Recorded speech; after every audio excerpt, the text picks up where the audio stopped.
My husband slapped me in front of his mother, thinking she'd support him. But what she did next stunned the whole room and ruined his life. For 3 years, I'd been walking on eggshells around David. The hits started small: a backhand when dinner was cold, a shove when I disagreed with him in front of his friends, a grip on my arm hard enough to bruise when I forgot to pick up his dry cleaning. Always behind closed doors, always followed by apologies, always with flowers the next day, always with promises it would never happen again, until it did. His mother, Margaret, had been visiting for the weekend, Friday through Sunday. 3 days of inspection, 3 days of judgment, 3 days of trying so hard to be the perfect wife. Margaret Morrison was everything I wasn't: polished, educated, old money from Boston, designer clothes, perfect posture. The kind of woman who made you feel poor just by looking at you. She'd made it clear from day one that I wasn't good enough for her son. The girl from the wrong side of town who trapped her boy with a pregnancy scare that turned out to be nothing. The waitress who didn't go to college, the nobody who married somebody. All weekend I'd been performing, made her favorite meals: beef Wellington, homemade pasta, herb-crusted salmon, cleaned the house twice daily, arranged fresh flowers in every room, bit my tongue when she criticized my cooking, my housekeeping, my clothes, my hair, my everything. The explosion came Sunday afternoon over something stupid, something so small it was almost funny. I'd accidentally used the good china for lunch instead of saving it for dinner, the Haviland porcelain. The set that had been in David's family for 4 generations, worth more than I made in a month as a part-time bookkeeper. David's face went red the moment he saw it on the table, that specific shade of red I'd learned to fear, the one that meant pain was coming. "What the hell is wrong with you?" His voice low, dangerous, controlled. "I specifically told you those were for tonight, for the special dinner, not for sandwiches at lunch." "I'm sorry," I whispered, already reaching to clear the table, already trying to fix it. "I'll wash them carefully and reset everything for dinner." I wasn't thinking. His mother sat right there at the head of the table, sipping her tea, Earl Grey with lemon, watching us with those cold blue eyes. I thought maybe her presence would keep him calm, keep him controlled, keep his hands to himself. I was wrong. David grabbed my wrist, hard, fingers digging in. I felt something pop. "You never listen, do you? You're too stupid to follow simple instructions, too common to understand the value of things." I tried to pull away, gentle, submissive. "Please, David, you're hurting me. I'll be more careful." His mother continued drinking her tea, face completely expressionless, like she was watching a mildly interesting television show. That's when he did it, right there in the dining room, right in front of his mother, in the middle of the day with sunlight streaming through the windows. He drew back his hand and slapped me across the face, hard, open palm. The sound echoed in the room like a gunshot. The impact sent me stumbling backward into the sideboard, my cheek burning, exploding with pain, copper taste in my mouth, blood from where my teeth cut the inside of my cheek. I stood there, stunned, frozen, one hand on my face, the other gripping the sideboard for balance, waiting for his mother to gasp, to object, to stand up, to do something, anything. She'd always been so proper, so concerned with appearances, so obsessed with what people thought, how things looked. Instead, she set down her teacup with a delicate clink, china on china, the sound impossibly loud in the silence, looked directly at her son. "David Anthony Morrison," she said, her voice cutting like a blade, like ice, like steel. "What did you just do?" Something in her tone made David freeze, made him go still, made the color drain from his face. "I asked you a question." She stood slowly, chair scraping against hardwood. "What did you just do to your wife?" David's face went through a progression, white, then red, then white again, confusion, then anger, then fear. "She was being disrespectful, careless.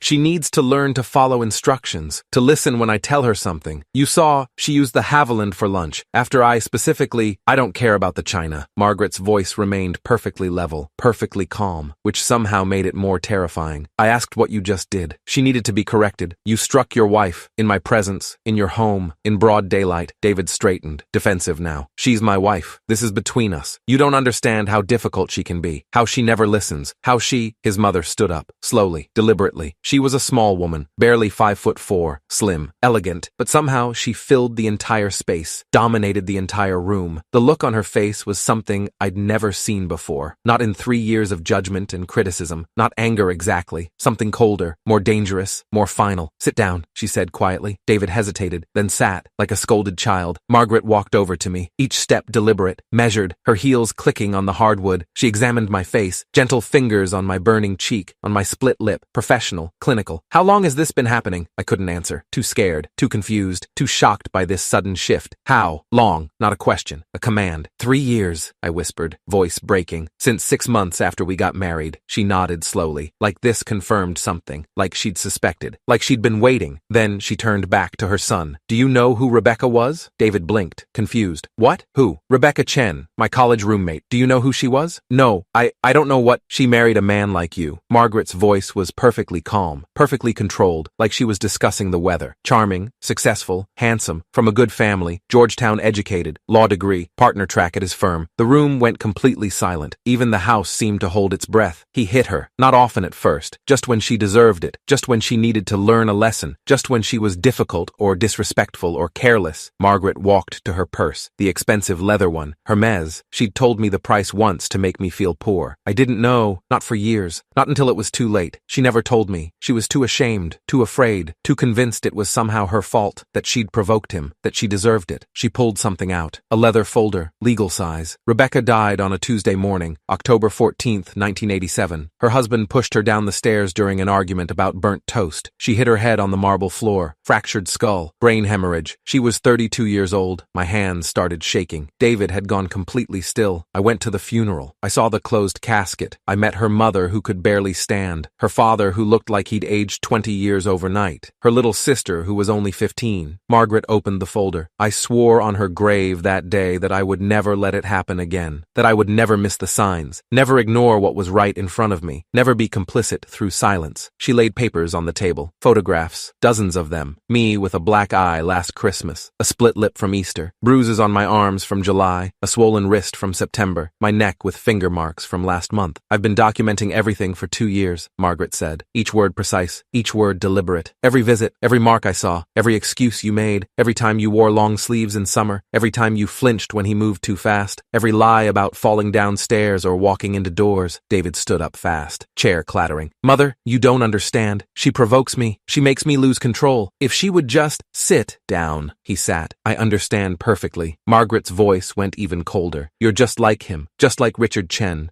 Just like the man who killed my best friend and spent 8 years in prison. Just like every other coward who hits someone smaller and weaker and more vulnerable. She pulled out more papers, bank statements, phone records, screenshots. I also understand that you've been hiding money, accounts I'm not supposed to know about.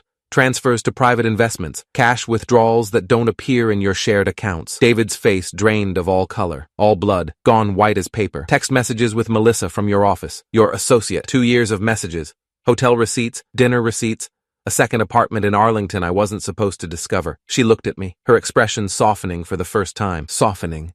Actually showing something like compassion. Evidence of financial abuse. Controlling the money. Making her ask for grocery money. Checking receipts. Criticizing purchases. Making her account for every dollar while you spend freely. More evidence. Emotional abuse. Calling her stupid, worthless, ugly, too fat, too thin, too loud, too quiet. Never good enough. Never right. Never acceptable. Pulled out her phone, set it on the table. Planning to increase your wife's life insurance policy from $100,000 to $500,000, while also planning a hiking trip to that difficult trail in the Blue Ridge Mountains. The one with the dangerous cliffs. The one where people have fallen. The one you've been researching online for 3 months. David lunged toward her, aggressive. That's when Margaret did something I never expected, something I would replay in my mind 1,000 times. She reached into her purse. Calm, controlled, smooth, professional grade, law enforcement grade. At her son's face, finger on the trigger. I've been waiting for an excuse. Excellent lawyers. Self-defense is very easy to prove, especially with witnesses, especially with recordings. David froze mid-lunge, mid-attack. Stopped completely. Recordings, plural. My phone has been recording this entire conversation. Confession. Everything. Extended her hand. You're leaving with me today. Right now. I have everything we need to destroy him. Legally, financially, completely. I have lawyers, I have a safe house, I have protection, I have evidence. I already have. Restraining order filed Friday. Divorce papers prepared. Criminal complaint ready. Assets frozen as of this morning. The firm have been notified.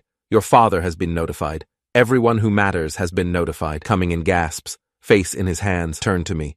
Hand still extended. Steady. Strong. Question is, are you ready to leave? Ready to be safe? Ready to be free? At her hand. Manicured. Perfect. Steady as a rock. Then at David, broken, crying, pathetic, Then back at the woman who'd spent 3 years making me feel worthless, making me feel small, making me feel never good enough.